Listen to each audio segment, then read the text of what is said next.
Saudara pendengar yang kami kasihi dimanapun Anda berada, Anda kembali bersama kami dalam acara Telaga Tegur Sapa Gembala Keluarga. Saya Gunawan Santosa dari Lembaga Bina Keluarga Kristen akan berbincang-bincang dengan Bapak Pendeta Dr. Paul Gunadi. Beliau adalah seorang pakar dalam bidang konseling. Perbincangan kami kali ini tentang prinsip tabur tuai dalam membesarkan anak. Kami percaya acara ini pasti bermanfaat bagi kita sekalian, dan dari studio kami mengucapkan selamat mengikuti. Memang dengan jelas Rasul Paulus mengatakan dalam Galatia pasal 6 ayat yang ke-7 itu bahwa apa yang ditabur orang itu juga yang akan dituainya. Nah, Pak Paul, ini prinsip ini bagaimana bisa berlaku dalam kita membesarkan anak-anak kita? Begini Pak Gunawan, membesarkan anak mengharuskan kita untuk hidup bersama anak. Nah, kita tidak dapat membesarkan anak dari jarak jauh. Nah, di dalam hidup bersama dengan anak inilah terjalin relasi yang akan mempengaruhi anak secara signifikan. Kendati tidak selalu kasat mata, sesungguhnya ada banyak hal yang akan diserap oleh anak lewat relasinya dengan kita, orang tuanya. Dapat kita katakan, apa yang kita tabur akan kita tuai. Itu sebab kita mesti memperhatikan baik-baik benih apakah yang kita tabur pada diri anak, sebab pada akhirnya bagaimana nantinya mereka memperlakukan kita orang tuanya dipengaruhi oleh perlakuan kita kepadanya. Jadi saya mau menyoroti sekarang ini dampak dari bagaimana kita memperlakukan anak kita sekarang pada nantinya dia itu bagaimana memperlakukan kita setelah kita tua. Karena ternyata memang ada kaitan yang erat, Pak Gunawan. Ya, tetapi kalau Pak Paul katakan bahwa kita itu tidak bisa membesarkan anak dari jarak jauh ya.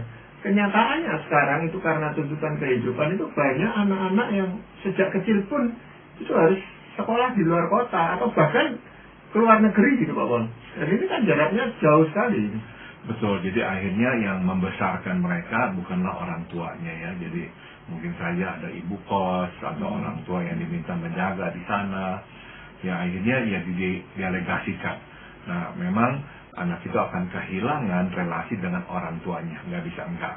Ya tetap mungkin saja anak itu hormat kepada orang tuanya, tapi kedekatan itu ya nggak akan ada karena memang mereka nggak sama-sama pada masa-masa pertumbuhan. Ya bahkan saya pernah mengetahui ada satu keluarga yang anaknya 4 laki semua. 3 diantaranya ini diasramakan gitu Pak di luar kota. Ya. Hanya pada saat liburan atau apa gitu dijemput pulang gitu. Ya, jadi bagaimana ya nanti? Memang nggak bisa enggak kedekatan itu akan terhilang, akan terganggu Pak Gunawan. Memang nggak pasti nantinya anak itu bermasalah ya enggak ya. Tapi ya karena nggak pernah tinggal sama-sama atau sedikit sekali waktu yang dihabiskan bersama-sama dengan orang tua, ya relasi dengan orang tua ya nggak akan akrab sekali. Ya tapi mereka mengatakan kan sekarang ini komunikasi mudah, jadi mereka itu akan tetap berhubungan, misalnya 2 hari sekali itu mereka saling telepon dan sebagainya gitu Pak. Ya memang ya masih bisa lah dikurangi dampak negatifnya dengan kemajuan teknologi sehingga mereka bisa berkomunikasi. Tapi sekali lagi ya komunikasi itu kan hanya beberapa menit atau setengah jam dalam 1 hari lewat telepon atau video. Tapi benar-benar hidup bersamanya, nah itu yang nggak terjadi. Nah ini yang saya pikir penting ya buat anak-anak itu alami. Kalau Pak Paul katakan ini dipengaruhi oleh perlakuan kita, itu dalam hal ini suaminya atau istrinya, jadi artinya ayahnya atau ibunya atau kedua-duanya atau bagaimana Mas? Nah memang ya nggak selalu ya sama ya, mungkin saja ayah kita memperlakukan kita seperti apa, ibu kita ya seperti apa, nggak mesti sama. Jadi ya yang saya maksud adalah masing-masing. Jadi misalnya ayah kita memperlakukan kita dengan cara-cara tertentu, nanti itu setelah kita sudah dewasa dan ayah kita sudah tua, biasanya cara itulah yang kita gunakan juga memperlakukan ayah kita. Demikian juga ibu kita. Jadi ya kita akan menggunakan cara-cara yang sama. Bagaimana kita dulu diperlakukan oleh orang tua kita, akhirnya itulah yang kita gunakan untuk memperlakukan orang tua kita sewaktu dia sudah tua nanti. Ya. Hal pertama yang ingin Pak Paul sampaikan apa Pak Paul? Prinsip tabur asuh, tuai asuh. Jika kita mengasuh anak dengan penuh tanggung jawab pada masa pertumbuhannya, misalkan kita mencukupi kebutuhan-kebutuhannya, maka anak setelah dewasa akan mengasuh kita pada masa tua kita. Mereka akan memikirkan apa yang baik dan penting bagi kita dan berusaha untuk menyediakannya buat kita. Sebaliknya, jika kita melalaikan tanggung jawab dan tidak mengasuh anak pada masa kecil, maka setelah dewasa, mereka pun tidak begitu memperhatikan kebutuhan kita. Nah, jadi ya kita mesti memperhatikan prinsip tabur asuh, tuai asuh ini, Pak Gunawan. Ya, karena pengasuhan anak ini sekarang kan banyak didelegasikan kepada pihak lain. Entah itu yang namanya babysitter, entah itu namanya guru. Bahkan sampai di gereja pun ada yang namanya guru-guru sekolah minggu gitu Pak. Orang tua rasanya tidak terlibat di sana. Jadi apa yang memang orang tuanya lakukan kepada anaknya sekarang ini nantinya itu akan mempengaruhi bagaimana anak memperlakukan orang tuanya sewaktu dia sudah tua. Ada misalnya orang tua yang terlalu banyak mendelegasikan, nah saya takutnya nanti setelah dia sudah tua, anaknya itu juga nggak terlalu mau merawat dia, malahan mendelegasikan perawatan kepada orang-orang lain. Ya, jadi ya saya mau ingatkan bahwa apa yang kita tabur nantinya bisa kita tuai, termasuk dalam hal mengasuh ini. Kalau kita kurang mengasuh anak sekarang, takutnya nanti setelah kita tua mereka pun tidak begitu mau mengasuh kita. Ya, tetapi bagaimana kalau nanti sudah agak besar, anak-anak ini kita perhatikan gitu Pak Pon. Jadi waktu kecilnya didelegasikan kepada pihak-pihak lain, tetapi nanti misalnya setelah SMP baru dia diperhatikan. Nah biasanya kalau pada masa-masa dia remaja terus menerima perhatian orang tua, nah itu akan diingat juga oleh anak ya, sehingga waktu orang tuanya sudah tua, anak tetap ya mengingat apa yang orang tua telah lakukan dan ingin membalas budi, sehingga ya mereka lebih mau ya menolong, mencukupi kebutuhan orang tua, memperhatikan dan merawatnya. Tapi waktunya kan juga tidak lama, katakan sampai SMA lah. SMA mereka sudah keluar lagi dari rumah, sudah terpisah lagi dari orang tuanya. Iya, betul.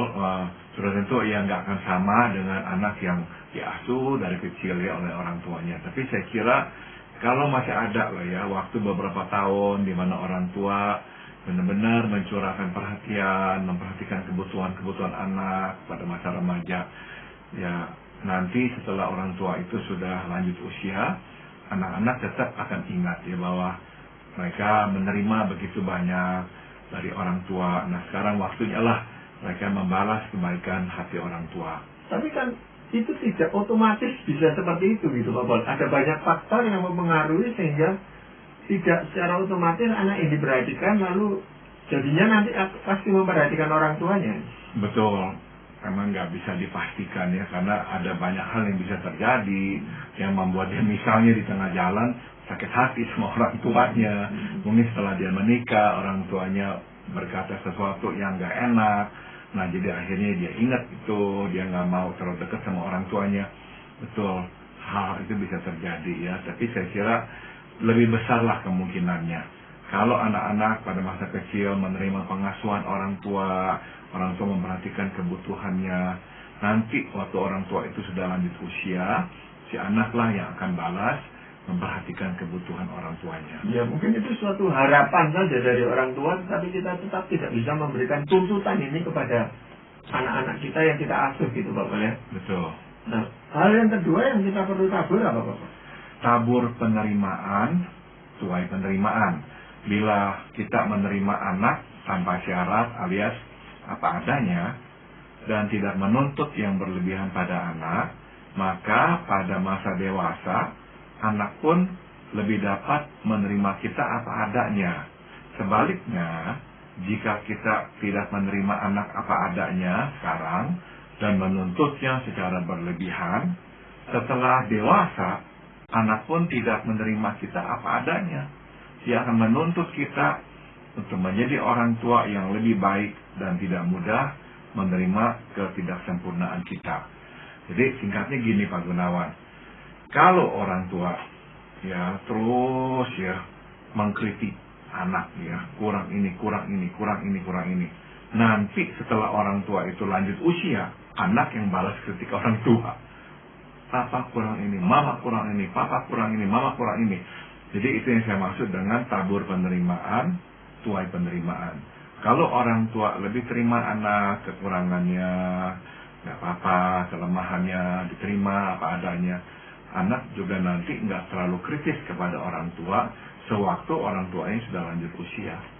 Tetapi kan orang tua itu kebanyakan maunya itu memotivasi anak ini gitu Pak Bos. Jadi bukan tidak mau menerima, tetap dia diterima sebagai anak, hanya dimotivasi supaya ya itu loh, seperti orang lain gitu, seperti teman-teman anak-anak teman-temannya yang lain, dengan tujuan supaya anak ini lebih ulet di dalam kehidupan ini gitu Pak.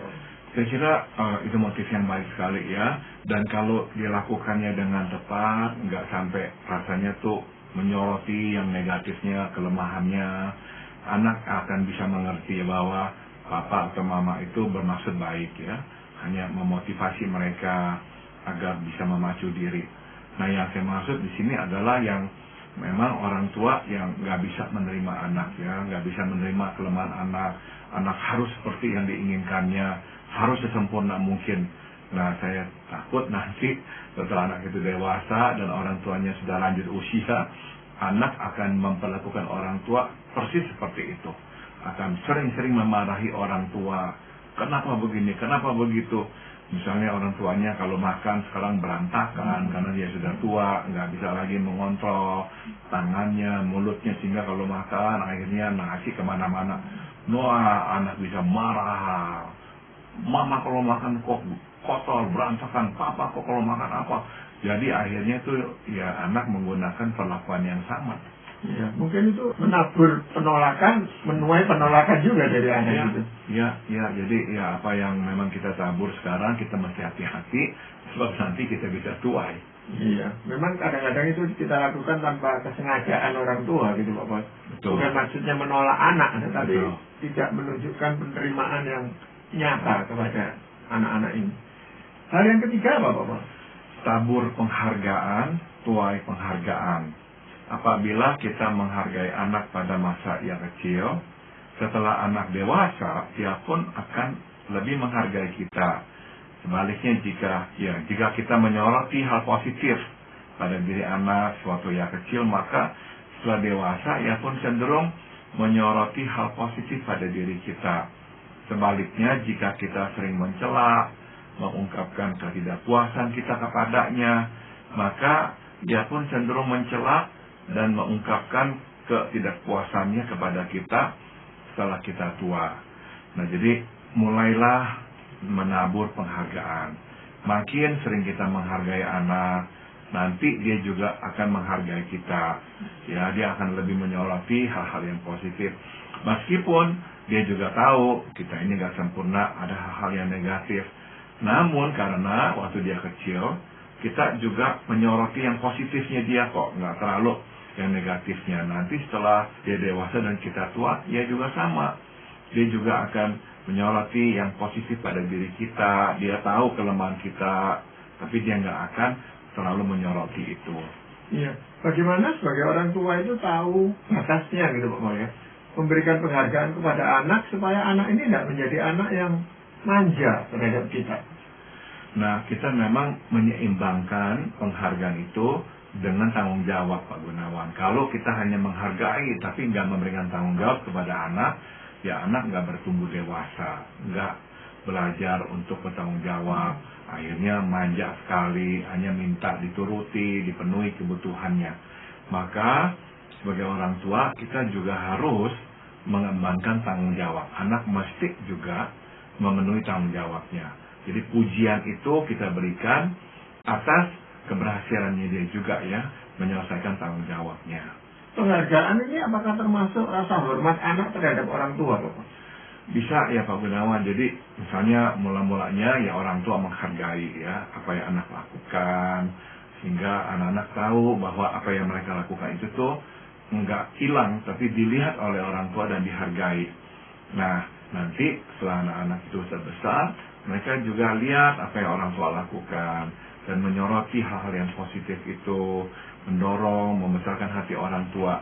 Nah, inilah relasi yang baik yang kita sebetulnya harapkan akan terjadi pada kita waktu kita sudah tua. Ya, karena kita sebagai orang tua biasanya ya tidak terlalu mengharapkan anak itu memberikan penghargaan apa-apa kepada kita. Mereka menghormati kita itu sudah cukup gitu kadang-kadang. Betul. Jadi waktu kita tua, mereka menghormati kita, nggak menyakiti hati kita udah senang sekali. Nah, yang saya mau tekankan adalah kalau sampai anak begitu kepada kita, biasanya karena waktu anak masih kecil, kita juga sama anak begitu, ya, kita menghargai, kita nggak nyoroti kegagalannya. Nanti ya kita sudah tua, anak pun juga akan lebih bisa menerima kelemahan-kelemahan kita. Iya, tidak terlalu menuntut anak gitu maksudnya Pak ya. Betul. Waktu semasa mereka masih di bawah asuhan kita itu. Betul.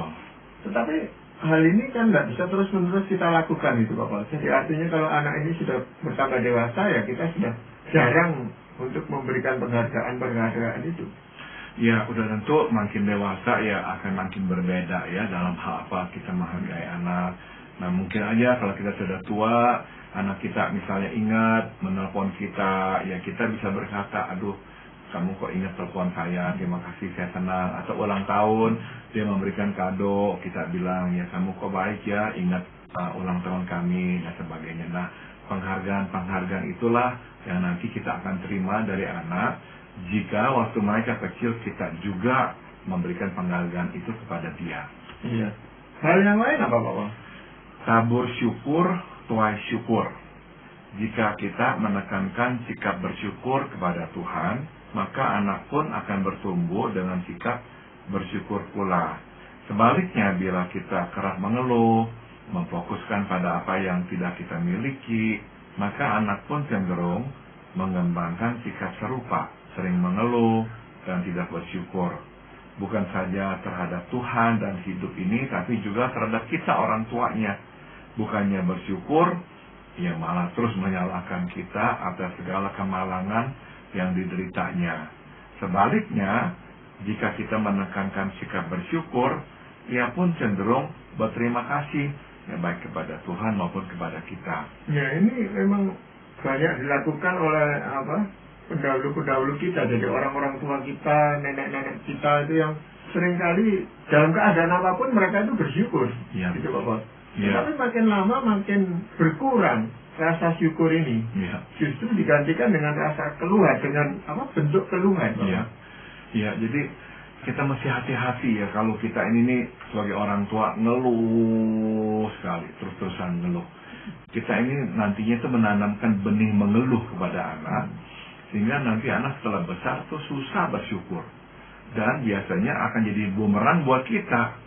Karena bukan saja dia nggak bersyukur dengan apa yang dia miliki, dia juga akan mengeluh kita, mengeluh tentang kita. Apa ini cerewet, mama ini minta kebanyakan lah, nggak tahu anak ini ngeluh aja tentang kita juga akhirnya. Bukan saja nggak bisa bersyukur kepada Tuhan, tapi akhirnya sering-sering mengeluhkan kita. Iya. Tetapi ada orang yang memang kebiasaannya itu mengeluh gitu Pak Bos. Jadi apapun keadaannya itu dia selalu punya alasan untuk mengeluh. Dan ini seringkali didengar oleh anak. Betul, dan ini yang nggak baik ya, karena benih-benih mengeluh ini nanti akan muncul dalam diri si anak. Dan bahayanya adalah bukan saja dia keluhkan tentang orang lain, dia juga akan keluhkan tentang kita, orang tuanya. Ya, tetapi alasan untuk bersyukur itu kan harus jelas juga gitu Pak. Kita kan nggak bisa sembarangan bersyukur kalau kita nggak punya alasan yang kuat itu. Nah, justru yang kita mau anak-anak itu belajar adalah kita bisa bersyukur bahkan dalam situasi yang sulit, di mana susah untuk kita menemukan alasan bersyukur. Tapi waktu anak melihat, meskipun suasananya atau situasinya berat, kita kok tetap bisa bersyukur. Nah, anak belajar tuh, oh, sesulit apapun kita masih bisa ya bersyukur kepada Tuhan atas hal-hal ini dan apa gitu. Nah, ini bekal yang kita wariskan kepada anak. Iya. Mungkin yang lainnya lagi apa Bapak? Tabur berkorban, tuai berkorban. Apabila kita tanpa ragu ya berkorban buat anak semasa kecilnya, setelah dewasa anak pun cenderung rela berkorban untuk kita. Sebaliknya jika kita berhitungan dengan anak, maka setelah dewasa anak pun cenderung berhitungan dengan kita. Dalam relasi seperti ini, segalanya dihitung seperti transaksi dagang. Tidak ada yang gratis, semua harus dibayar, lunas kembali. Jika kita memperlakukan anak seperti ini pada masa kecilnya, setelah dewasa, ia pun akan memperlakukan kita sama. Kebaikan yang diterimanya dari kita dipandangnya sebagai utang yang mesti dibayar. Sebab itulah yang kita lakukan terhadapnya dulu. Nah, jadi hati-hati ya, ada orang tua yang berhitungan sekali Pak Gunawan. Enggak rela berkorban, pokoknya seperti transaksi dagang lah. Nanti anak-anak udah besar, harus bayar balik semuanya itu. Nah, kalau begitu, yang terjadi nanti setelah kita tua adalah anak akan berhitungan sama kita. Dan ini yang saya sudah saksikan juga Pak Gunawan. Ada anak-anak yang begitu berhitungan sama orang tuanya. Dan akhirnya saya ketahui, ya memang orang tuanya juga berhitungan sekali sama anak-anaknya. Iya, seringkali juga orang tua itu menekankan pada anaknya bahwa dia melakukan itu agar anak-anaknya itu mengingat dia gitu. Tidak boleh melupakan. Ingat kalau kamu dulu sudah tak sekolah atau diapakan lagi, diberi makanan yang cukup, dipelihara. Nah ini kan tidak enak buat anak. Iya, ada orang tua yang memang ya melihat membesarkan anak seperti investasi Pak Gunawan. Mesti membuahkan hasil, kalau nggak membuahkan hasil percuma gitu. Jadi akhirnya yang ditekankan adalah itu. Dan diingat-ingatkan ya, kamu dulu itu tuh begini-begini, kami yang keluarkan uang, kamu begini-begini, kami yang harus bayar. Jadi anak itu seolah-olah tuh diembankan utang yang dia mesti bayar. Apa yang dilakukan oleh anak nantinya? Dia bayar benar-benar. Dia akan bayar dalam pemikiran dia sampai titik tertentu, udah gitu dia stop. Dan dia akan berkata, udah lunas. Artinya apa? Waktu dibilang udah lunas, dia nggak akan lagi berkorban atau memberi apa-apa kepada orang tuanya. Sebab dia akan berkata, saya nggak utang apa-apa lagi. Nah ini yang kita mau hindarkan, jangan sampai begitu. Berkorbanlah buat anak.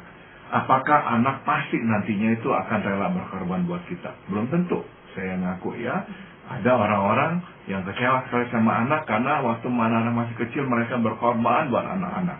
Setelah anaknya besar, berhitungan sama orang tua. Ada yang begitu. Tapi yang nggak apa-apa, yang penting kita sendiri waktu berkorban buat anak, kita berkorban tanpa pamrih. Ya memang yang sulit itu di situ gitu Pak Pol ya. Untuk melakukan suatu pengorbanan tanpa pamrih gitu. Mungkin buat orang tua, karena ini ditujukan kepada anaknya, hal itu bisa dilakukan. Tetapi anak kepada orang tua, ini banyak dipengaruhi oleh banyak hal gitu Pak Pol. Ya. Dia sendiri mungkin mau berkorban, tapi pasangannya mencegahnya gitu. Atau karena pengaruh lingkungan tempat dia bekerja, dan lain-lainnya. Ya, kadang-kadang itu yang terjadi juga ya. Ya kan pengorbanan ini kan bukan hanya soal materi gitu Pak. Juga bisa waktu, perhatian dan sebagainya. Ini harus diberikan oleh anak. Tetapi kalau mereka tidak pernah melihat orang tuanya memberikan pengorbanan buat dia, ya memang sulit. Iya. Maka ya kita mesti menjadi teladannya buat anak kita, supaya nanti dia bisa belajar berbuat yang sama kepada kita pula. Iya. Atau bagaimana kita memperlakukan orang lain yang membutuhkan bantuan dari kita itu. Betul. Iya. Yang lain lagi apa Pak? Tabur mendoakan, tuai didoakan. Jika kita terus mendoakan anak pada masa pertumbuhannya, maka setelah tua, kita akan terus didoakan oleh anak. Sebaliknya, jika kita tidak memusingkan kerohanian anak alih-alih mendoakannya, maka pada masa dewasa, anak pun tidak terpikir untuk mendoakan kita. Singkat kata, rumah yang tidak mementingkan kerohanian cenderung melahirkan anak yang tidak rohani pula. Ya hal ini malah justru yang paling sering diperhatikan gitu Pak Pol. Ya karena dengan alasan orang tua mengatakan, saya masa doakan anak harus di depan anak gitu. Tetapi sebenarnya dia sedikit sekali mendoakan anaknya memang. Iya, kita memang nggak harus di depan anak berdoa, tapi kita berdoa buat anak. Dan sekali-sekali kita juga katakan bahwa kami mendoakan kamu. Nah, jadi anak tahu dia ada dalam doa orang tuanya. Nah, anak yang tahu dia dalam doa orang tuanya nanti akan juga mendoakan orang tuanya. Ya, sebenarnya ada banyak momen itu di mana orang tua bisa mengatakan terus terang kepada anak itu. Misalnya saat mereka menghadapi ujian di sekolah atau menghadapi kenaikan kelas dan sebagainya, itu secara terang kita memberitahukan kami mendoakan, atau ketika mereka bepergian keluar kota dan sebagainya, Bapak. Ya, betul. Jadi ada banyak ya momen di mana kita bisa saling mendoakan. Iya. Hal yang lain mungkin masih ada, Bapak. Yang terakhir adalah tabur didikan yang baik, tuai karakter yang baik. Amsal 22 ayat 6 menasihati kita. Didiklah orang muda menurut jalan yang patut baginya, maka pada masa tuanya pun ia tidak akan menyimpang daripada jalan itu. Kadang kita beranggapan bahwa anak akan mengembangkan karakter lewat pengalaman hidupnya. Sudah tentu ya, pengalaman hidup akan menempa dan membentuk karakter. Tetapi sebelum pengalaman hidup menjadi guru bagi anak, didikan kita lah yang membentuk karakter anak. Jika kita terus mengingatkan anak akan apa yang baik, yang benar, dan menyenangkan hati Tuhan, maka pada masa dewasa diminta untuk mendidik menurut jalan yang patut baginya. Itu adalah hal-hal yang sesuai yang ada di dalam. Rajin mendidik anak seperti itu, nah itu akan menumbuhkan karakter yang baik bagi anak, dan karakter yang baik bagi anak akan nantinya tuh. Itu menjadi harapan kita semua pasti. Betul. Terima kasih Bapak untuk perbincangan ini, dan para pendengar sekalian, kami mengucapkan terima kasih Anda telah mengikuti perbincangan kami dengan Bapak Pendeta Dr. Paul Gunadi dalam acara Telaga Tegur Sapa Gembala Keluarga. Kami baru saja berbincang-bincang tentang prinsip tabur tuai dalam membesarkan anak. Bagi Anda yang berminat untuk mengetahui lebih lanjut mengenai acara ini, silakan menghubungi kami lewat surat. Alamatkan surat Anda ke Lembaga Bina Keluarga Kristen atau LBKK, Jalan Cimanuk 56, Malang.